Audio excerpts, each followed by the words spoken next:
नमस्कार मेरे प्यारे प्यारे बच्चों, आप सभी लोगों का आज की क्लास में हार्दिक अभिनंदन है। मैं वेरियस केस लॉज पॉलिटी और कॉन्स्टिट्यूशन के आपको करा रहा हूं। आर्टिकल बाय आर्टिकल हम चीज़ों को समझने का प्रयास कर रहे हैं। आप सारे मेरे जितने भी इसमें प्रीवियस लेक्चर हुए उनको ठीक से देखते चलिए। आपको क्या मिलेगा? आपको बहुत बेनिफिट मिलेगा। आज हम जिस आर्टिकल की बात करने वाले हैं वो मोस्ट क्रूशियल आर्टिकल है। अंबेडकर को क्या रखा जाता था? गेट से बाहर। इवन वो पीएचडी करके विदेश से आ गए, फिर भी उसके बाद उनके लिए पानी का मटका अलग रखा गया। हमारे यहां पर इस लड़के को पीट पीट कर मार दिया गया मेरे बच्चों, क्योंकि ये एससी क्लास से बिलोंग करता था। टीचर ने पीट पीट कर मारा गया। तो हम देखते हैं कि आज भी इतिहास में हमेशा से क्या चलती थी? भेद भाव, ऊंच नीच, गरीबी अमीरी के नाम पर, जाति के नाम पर, लिंग के बात पर। तो there is a huge discrimination in the name of caste, race, religion, sex, place of birth. It was clearly abandoned in the human existence that there was a discrimination, there is a discrimination, and there will be a discrimination. So in order to remove all the discrimination persisting in the society, our constitution has been written. हमारा संविधान जो लिखा गया उसको लिखने का मूल मंत्र यही था कि क्या हो, सभी को बराबरी मिले, सभी को समानता मिले। पूरा का पूरा हमने एक डेडिकेटेड आर्टिकल ही लिख दिए इसके ऊपर, 14 से 18, फ्रॉम आर्टिकल 14 टू 18, कि सबको क्या मिलेगी? समानता। 14 में आपको पता ही है इक्वालिटी बिफोर लॉ है। क्या है? कानून के सामने हर आदमी क्या है? कानून के सामने हर आदमी बराबर है ना। आर्टिकल 15, 16 की आज हमें बात करनी है और मेजरली मैं उठाने जा रहा हूं आर्टिकल 15।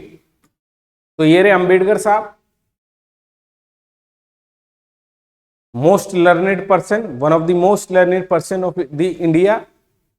तर्क, इन्होंने जो तर्क दिए अनटचेबिलिटी के ऊपर, असमानता के ऊपर, आज भी उनका कोई तोड़ नजर नहीं आता है। महिलाएं, इनकी समानता नहीं है।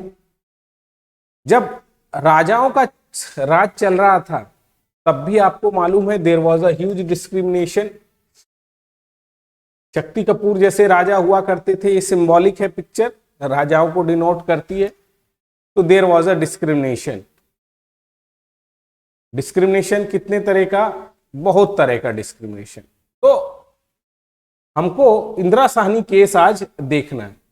सबसे पहले मैं आपसे बात करना चाहता हूं मेरे जिगर के टुकड़ों, कि भेदभाव होता क्या है, असमानता होती क्या है, ये असमानताओं को दूर करने की बात क्यों की जाती है? Why there is a discrimination and why this discrimination needs to be removed. तो भाई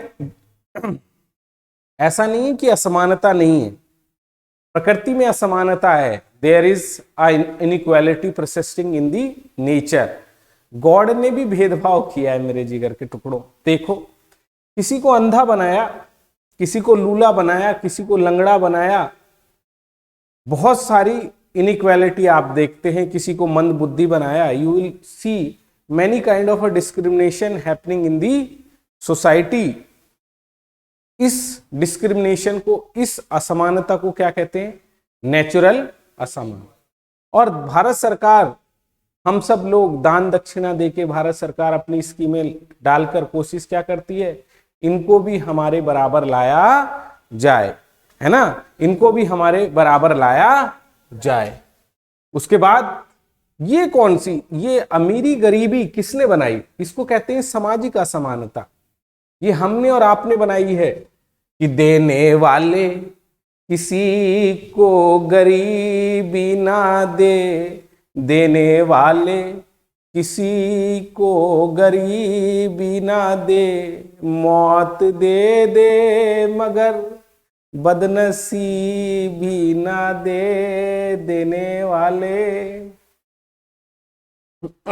तो मेरे बच्चों, एक आदमी के पास इतना पैसा है कि उसका कुत्ता BMW में घूम रहा है, और कई लोगों के पास 2 जून की रोटी भी नहीं है। आर्थिक असमानता हमारी और आपकी बनाई हुई।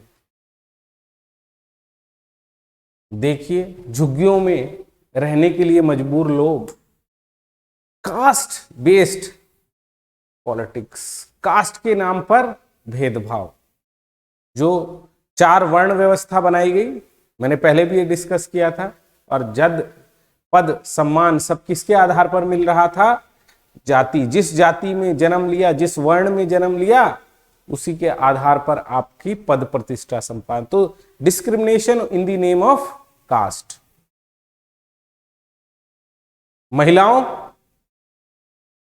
महिलाओं को आज भी 2ym दर्जे का नागरिक समझा जाता है। इस तरह की असमानता भारतभर में फैली हुई थी।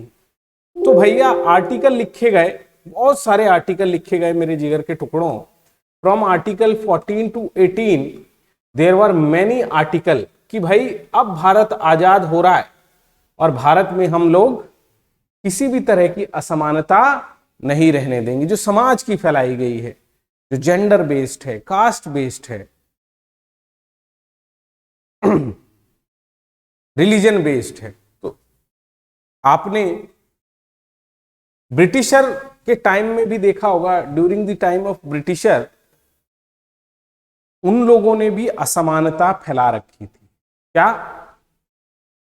हाँ, कहते थे dogs and Indians are not allowed in hotel. ऐसी ऐसी जगह हैं जहां पर, क्या मेरे बच्चों, कुत्ते और इंडियन को अलाउड नहीं करते थे। मंदिरों में प्रवेश, पानी पीने का प्रवाह, पानी पीने के लिए सेम वेल में जाने नहीं देते थे। तो जब भारत आजाद हुआ तो भारत ने क्या कहा? भारत ने एक सिंपल सी बात की कि अब इस तरह का कोई भेदभाव नहीं होगा, और आर्टिकल 15 की शुरुआत हो गई। आर्टिकल 15 आज सबका, it is a fundamental right of every person. क्या है ये मेरे जिगर के टुकड़ों? सबका मौलिक अधिकार है। क्या कहता है आर्टिकल ये? इसको जरा ध्यान से देखिए, समझने का प्रयास कीजिए। सार्वजनिक स्थानों पर उपभोग में समानता, equality in consumption of public places, कि कोई भी व्यक्ति, कोई भी भारत का नागरिक को किसी भी सरकारी जगह एट द पब्लिक प्लेस, यानी वो रोड हो, सरकारी ऑफिस हो, सरकारी स्कूल हो, सरकारी होटल हो, रोका नहीं जाएगा। क्योंकि पहले रोका जाता था, अंबेडकर का मैंने उदाहरण दिया, स्कूल में ही रोक दिया। रेलगाड़ी में गांधी जी को याद करो, तीसरे डब्बे में उठाकर फेंक दिया गया। अब क्या लिखा हमने कि भारत के संविधान में लिखा सार्वजनिक स्थान, ये नहीं कि किसी के घर में घुस जाओगे। किसी के घर को क्या कहते हैं मेरे बच्चों? किसी के घर को कहते हैं प्राइवेट प्लेस, निजी स्थान। निजी स्थान यहां तो रोक सकता है, किसी के घर में घुसने की कोशिश करोगे तो गार्ड रोक देगा, कहेगा भाई ये आपका घर नहीं है। लेकिन पब्लिक प्लेस में, जैसे तालाबों, नहरों, पार्कों में सभी नागरिक को बगैर भेदभाव उपयोग करने की आजादी मिलेगी। It is clearly written in the constitution that in the public place all citizen can use pond, canal, park etcetera. क्योंकि मैंने आपको पहले ही बताया कि इस तरह का भेदभाव प्रशिष्ट कर रहा था। और अब आज आपका मौलिक अधिकार है, किसी मंदिर में चले जाइए, किसी पार्क में बैठ जाइए जाकर, या किसी नलके से पानी पीने लगिए, या कोई भी सरकारी ऑफिस है जो सबके लिए खुला है, वो आपके लिए भी खुला रहेगा। You will not be discriminated. क्या ये बात समझ में आई? बहुत बढ़िया। आर्टिकल 15 में बहुत सारे आर्टिकल हैं। तो आपने आर्टिकल 15 में क्या लिखा गया कि किसी भी आदमी को religion, race, caste, sex, place of birth, 4 पर धर्म, मूल, जाति, लिंग और जन्म के स्थान पर भेदभाव नहीं किया जा सकता। कौन सी जगहों पर वोट नहीं किया जा सकता? दुकानों पर, पब्लिक रेस्टोरेंट पर, शॉप्स पर, रेस्टोरेंट पर, पब्लिक स्थान जितने भी हैं, कोई भी भेदभाव नहीं किया जाएगा। चाहे कोई होटल हो, कोई महल हो, कोई भी जगह हो, कोई भेदभाव नहीं किया जाएगा। सभी को, मैंने आपको बताया पहले कुएं अलग अलग थे भारत में, यस, दूसरी जातियों के लिए अलग, इन जातियों के लिए अलग। तो मेरे बच्चों, कुओं, टैंकों, स्नान घरों, सड़कों, सार्वजनिक होटलों में उपयोग करने के लिए जो भी सरकार ने बनाए हैं उनका कोई भी उपयोग कर सकता है। Wells, use, bathings of place of resort, everyone can now is free to use. क्या दिया इससे? जो भेदभाव हो रहा था, जो समाज के द्वारा बनाया गया था, उसको भारत के संविधान ने दूर करने की कोशिश की। The constitution of India tries to remove that. और इसी को कहां लिखा गया है मेरे बच्चों? आर्टिकल 15 में लिखा गया है। लेकिन भाई आप ये कहते हो कि भाई मैं भेदभाव मिटा रहा हूं। भेदभाव तो आप मिटा रहे हो। आगे की डेट में कोई सरकारी स्कूल में कोई भेदभाव नहीं होगा। बड़ा हो, छोटा हो, सबको एक सा ट्रीटमेंट मिलेगा।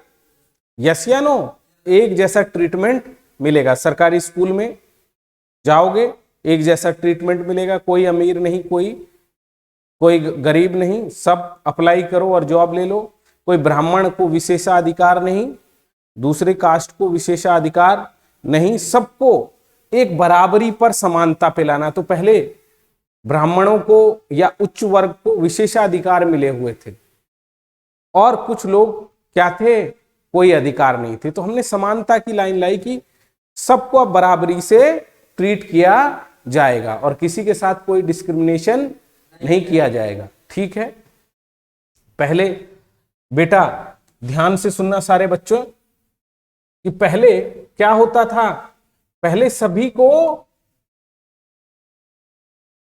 पहले नौकरियों में SC ST कम्युनिटी, महिलाओं की स्थिति अच्छी नहीं थी। आप जानते हैं ये बात? हाँ, महिलाओं की स्थिति अच्छी नहीं थी। उनको घर के अंदर रखा गया मेरे बच्चों। कहां रखा गया? घर के अंदर उनको रखा गया। हमने पहले भी ये डिस्कस किया है कि जो जाति के लोग थे उनको गांव से बाहर उनके घर बनाए गए, उनको पढ़ने का अधिकार नहीं दिया, है ना। बहुत सारे गरीब लोग थे। तो भाई जब भारत का संविधान आजाद हुआ, अब बोला कि अब तो पार्कों में सब लोग बैठ सकते हैं, स्कूलों में सब लोग बैठ सकते हैं, there will be a equality. आज से कोई भेदभाव नहीं हो रहा होगा, चाहे इतिहास में वो भेदभाव हुआ हो या ब्रिटिशरों ने वो भेदभाव किया हो, लेकिन आगे वो भेदभाव नहीं होगा। आगे वो भेदभाव नहीं होगा। लेकिन जो भेदभाव हो चुका है उसको कैसे दूर करोगे भैया? इतिहास में जो हजारों साल भेदभाव हुआ है उसको कैसे दूर करोगे? तो हमने बोला नहीं, जिनके साथ विशेष, हमको समानता सबको देनी है। समानता का मतलब है किसी को अब विशेषाधिकार नहीं मिलेंगे, सबको समान अधिकार मिलेंगे। Nobody will have the special privilege and all will be treated equally. But जो पिछड़ गए हैं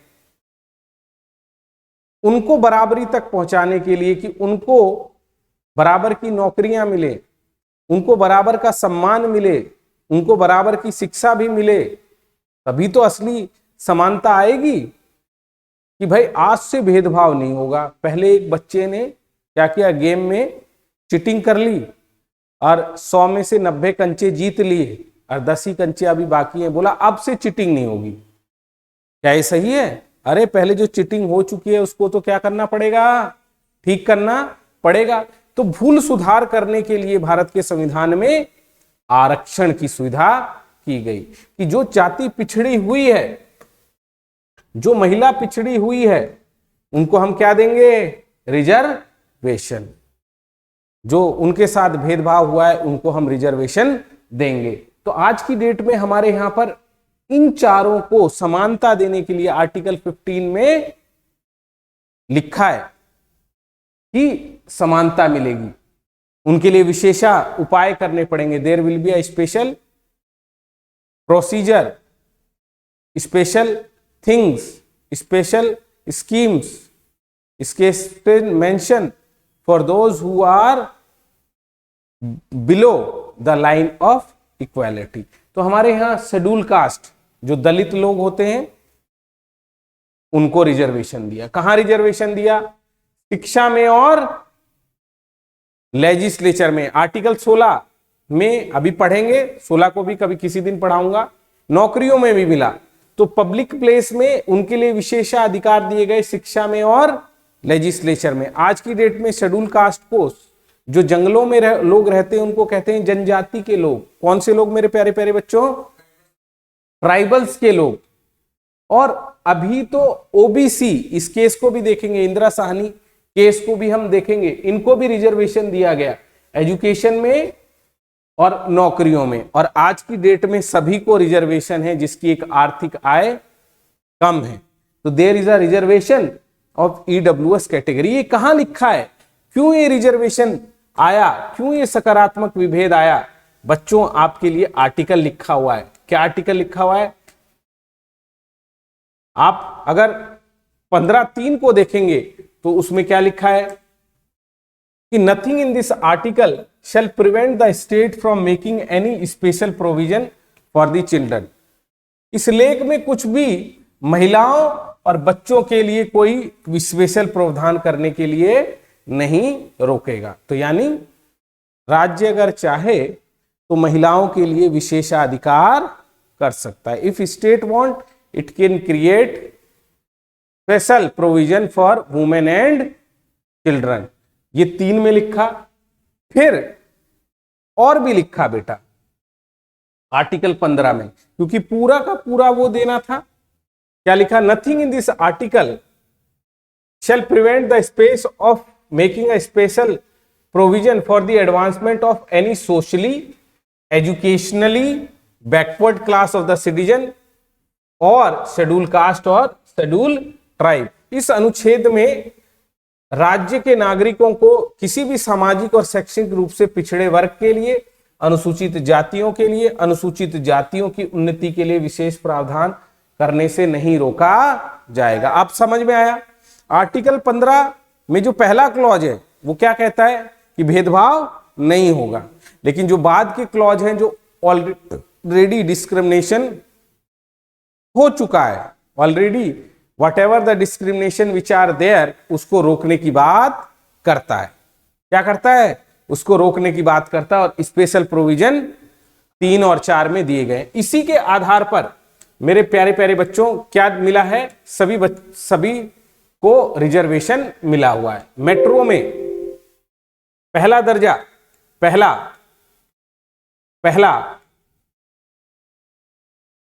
पहला डिब्बा, इसी को कहते हैं रिजर्वेशन। सकारात्मक विभेद, इसी को क्या कहा जाता है मेरे बच्चों? सकारात्मक विभेद। जब किसी की विशेष ऐसी जाति जिसकी स्थिति पिछड़ी हो उसकी विशेष मदद की जाए, उसी को क्या कहता है? आरक्षण। तो हमारे यहां सामाजिक असमानता थी, गरीब थे, SC ST थे, क्या नहीं कर पा रहे थे? आगे नहीं बढ़ पा रहे थे। इसीलिए सरकारी नौकरी का आर्टिकल 16 है, याद रखना। आर्टिकल 15 आर्टिकल है पब्लिक प्लेस का। किसका? तो शिक्षा में, विधायिका में, लेजिस्लेचर में रिजर्वेशन दिया गया। बहुत सारे रिजर्वेशन दिए गए और इसी को लेकर बहुत सारे फेमस केस हुए। तो आज की डेट में आर्टिकल 15 में SC ST OBC इनको रिजर्वेशन है। ठीक है? SC और ST को 3 जगह रिजर्वेशन है। नौकरी में भी रिजर्वेशन है, लेजिस्लेचर में, विधायिका में और शिक्षा में और जॉब में। आर्टिकल 16 इससे रिलेटेड है, 15 में ये दोनों आएंगे। और एससी और एसटी को तीनों में है। ओबीसी अन्य पिछड़ा जाति देखेंगे क्या होता है, और सामान्य आधार पर आरक्षण 2 को है, ठीक है। लेकिन इसमें भी सबको नहीं है ना। अगर किसी की आय बहुत ज्यादा है तो उसको आरक्षण का लाभ नहीं मिलता, है ना। सरकार ने समय समय पर लिमिट तय करती है, अभी 6 से 8 लाख की लिमिट है, चेक कर लेना, 8 लाख के आसपास या 6 लाख के पास मिलेगी लिमिट। तो आज की डेट में अगर कोई ओबीसी है या ईडब्ल्यूएस है और वो चाह रहा है कि उसको शिक्षा में रिजर्वेशन मिले या नौकरी में रिजर्वेशन मिले, तो क्या होनी चाहिए, उसकी आय कम होनी चाहिए। एससी एसटी पर यह रूल लागू नहीं होता, वो चाहे करोड़पति भी हो तब भी उनको तीनों में आरक्षण मिलता रहता है। पर क्रीमी लेयर का कॉन्सेप्ट क्या है मेरे बच्चों, कि एक लेयर से आगे जाकर किसी के पास पैसा है या प्रॉपर्टी है तो उसको लाभ नहीं मिलेगा। ये आर्टिकल 15 है, इसके ऊपर बहुत सारे केस लॉज हुए। फेमस केस है इंदिरा साहनी केस। ये हम जब आर्टिकल 16 डिस्कस करेंगे तो वहां अच्छे तरीके से डिस्कस करेंगे। अभी आर्टिकल 15 में आपको क्या समझना है कि भेदभाव नहीं होगा जो इतिहास में हो रहा था, और एससी एसटी और कमजोर सेक्शन, महिला, बच्चे जो पिछड़ गए थे उनके लिए स्पेशल प्रोविजन किए गए हैं।